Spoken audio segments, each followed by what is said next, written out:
Dear Patriots, before the news starts, please subscribe to our patriotic channel by clicking the subscribe button. Give us a thumbs up to this video. Don't forget to leave your opinion below in the comments section. Share the news on Facebook and Twitter so you friends see it. Thank you. Bernie Sanders just said Trump should think about resigning for a truly stupid reason. Socialist Senator Bernie Sanders of Vermont clearly still wants to keep his name in the papers, as he is reportedly considering running against Republican Donald Trump in the 2020 election. Given that Senator Sanders wants to become president, it should come as no surprise that he is now suggesting that our sitting president should resign and clear the way for him.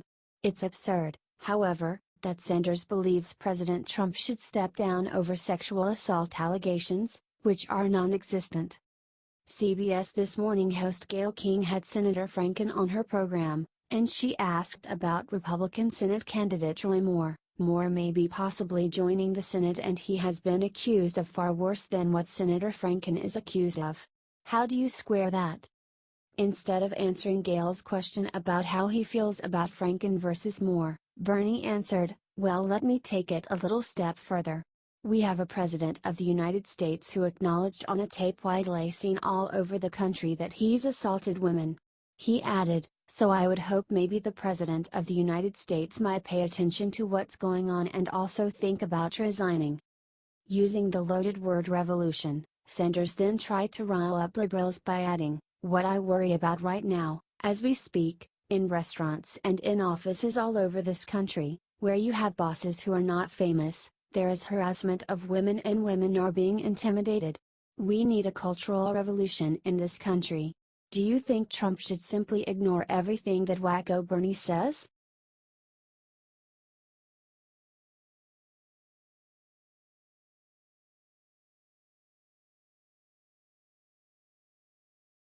Lib Chris Matthews just criticized Democrats for being too pure. "It's beyond stupid. The Democrats have long since established themselves as giant hypocrites, and have been proving it all over again with the way they have been approaching the recent batch of sexual assault accusations." Following a photo that surfaced showing him groping a sleeping woman's breasts, Democratic Senator Al Franken was forced to come to terms with how he has sexually harassed multiple women. A similar scenario played out with leading Democratic Congressman John Conyers, who admitted to several counts of sexual misconduct. Both Franken and Conyers have announced that they are stepping down from their congressional posts due to their unacceptable, immoral behavior. Despite all of this, Democrats and liberals in the media have somehow been trying to play themselves off as existing on a higher moral ground than Republicans. Recently on MSNBC's Hardball, host Chris Matthews discussed the sexual assaults committed by Franken and Conyers and said, I don't know how you can avoid the education of this." He then stated, laughably, "The worst you could say about the Democrats is that they're too pure, and that's a stupid thing to say, but that's the worst thing you can say about them. These guys set too high a standard for public office. How's that for an argument? My opponents, that party of my opposition, they set too high a standard, come on," added his guest, liberal writer Jason Johnson. Equally ridiculously, "I think it's important that the Democratic Party has at least remained consistent. Do you think it's absurd Matthews thinks that Democrats are too pure?"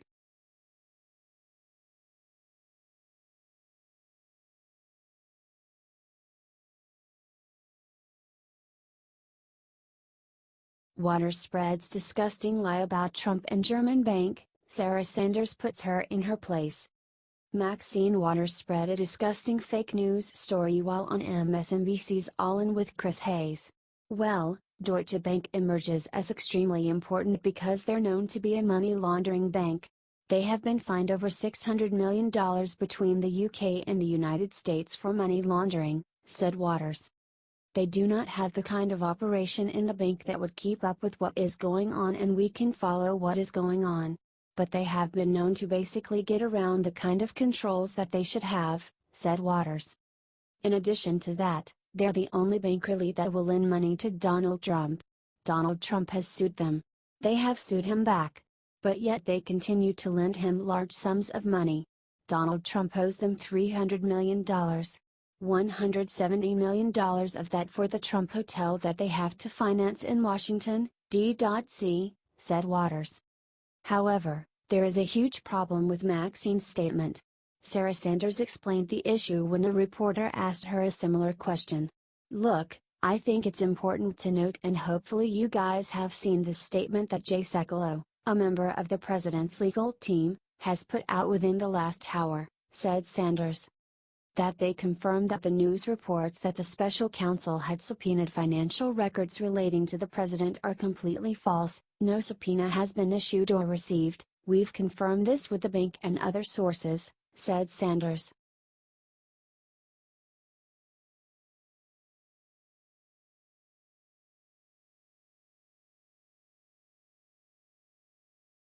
Pope Francis gives disgusting defense of radical Islam after Trump's Israel announcement. The president made a historic announcement, recognizing Jerusalem as the capital of Israel.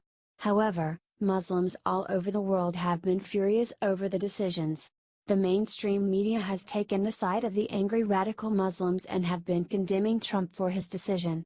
What is most surprising is what the Pope had to say about Trump's decision. My thoughts now turn to Jerusalem. I cannot remain silent about my deep concern for the situation that has been created in the last days, said the Pope at the Vatican for his weekly general audience. At the same time, I would like to make a heartfelt appeal for everyone's commitment to respect the city's status quo, in conformity with the pertinent United Nations resolutions. Jerusalem is a unique city, sacred to Jews, Christians, and Muslims, who venerate the holy sites of their respective religions there, and it has a special vocation to peace, said the Pope. I pray to the Lord that this identity may be preserved and strengthened for the benefit of the Middle East and of the entire world, and that wisdom and prudence prevail, to avoid adding new elements of tension in an already convulsed worldwide panorama marked by so many cruel conflicts, said the Pope.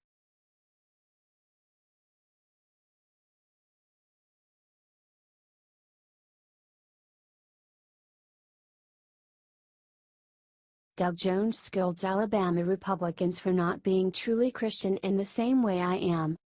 Doug Jones, Democratic opponent of Roy Moore, discussed whether or not he would protect religious freedom.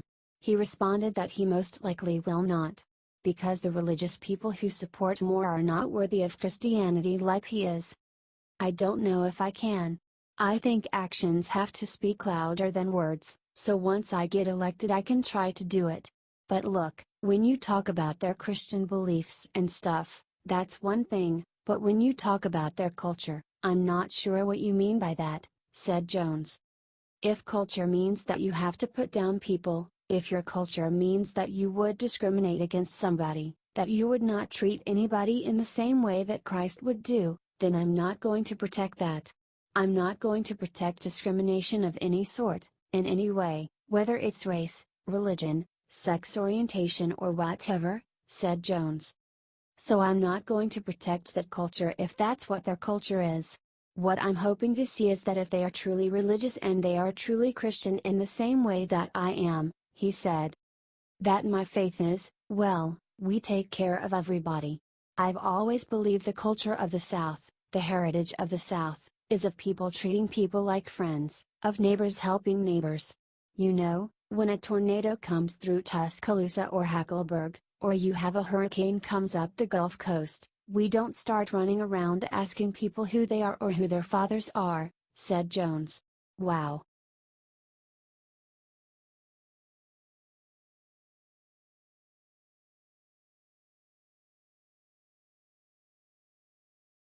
Liv Sarah Silverman said she was shaken and scared seeing the American flag being flown. Comedian Sarah Silverman hosts a talk show titled I Love You, America with Sarah Silverman, which would suggest that Sarah is a patriotic America. However, it appears that the title of the Liberals show is meant to be snarky. On the most recent episode of her program, left-wing Silverman attacked American patriotism and nationalism by telling a story about how she was once terrified by the American flag being flown on a lawn. Said Sarah in a monologue, I had a boyfriend many years ago. He was my first boyfriend who had his own house, and one day I went outside to see what he was doing, and he was hoisting an American flag up the flagpole in his front yard. And I instantly felt very weird. It didn't make sense, but I felt this feeling of like, I felt scared. Yeah, I felt scared. So I was like, what are you doing? And he said, raising the flag, and I was like, why? And he's like, because I love America? And I was like, right, of course. But inside I was shaken. She went on, and then I calmly walked to my car and I got inside and I called my sister Susie to tell her what happened. Now, maybe you're thinking, what do you mean what happened? Nothing happened, your boyfriend put an American flag up at his own house. Silverman concluded, no, you're totally right, I had no idea why I was freaking out. I had this very visceral reaction and my sister, who knows shit because she's a rabbi in Israel, explained to me, she was like, dude, nationalism is innately terrifying for Jews. Think about it, flags, marching, blind allegiance? These things tend to ring a bell for us. Right. Of course. Duh. It made sense. Why are left-wingers like Silverman so uncomfortable with America's cherished traditions and values?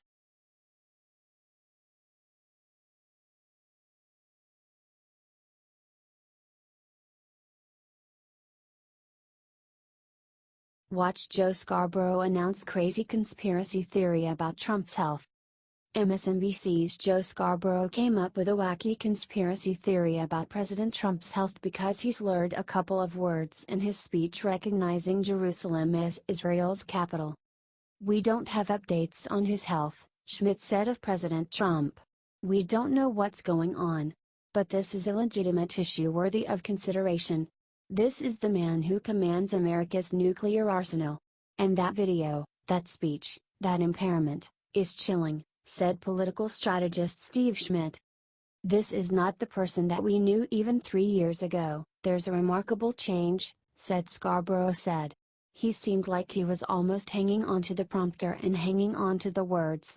Something, I don't know, there was a struggle happening, said Mika. You, President Trump, serve America and you know it. You know you don't serve Donald J. Trump, scam developer, Trump University proprietor. Reality TV show host, you don't represent him, said Scarborough.